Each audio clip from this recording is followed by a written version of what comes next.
আজকে দেখলাম একটা বাহাস, দুই দলের বাহাস হচ্ছে, মাঝখানে ডিসি এবং এসপি সাহেব বসা, দুই পক্ষ দুই পাশে বসার পরে এক পক্ষের মৌলবী বলতেছে দুই ঈদের বাইরে আর কোনো ঈদ নাই।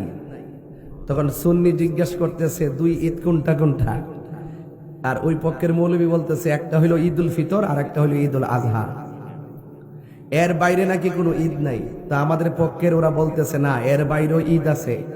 হাদিস শরীফে জুমার দিনকে ঈদ বলা হয়েছে, হাদিস শরীফে আরাফার দিনকে ঈদ বলা হয়েছে। কোন ঈদই হতো না যদি আমার নবী দুনিয়াতে না আসতো। সবচেয়ে বেহতের ঈদে মিলাদুন নবী কা।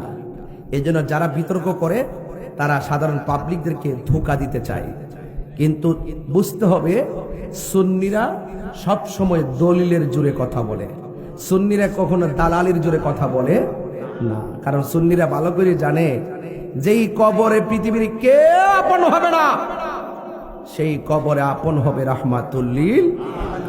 তো সেই নবী ছাড়া কি আমরার কোনো উপায় আছে? আরো বড় কোনো উপায় আছে?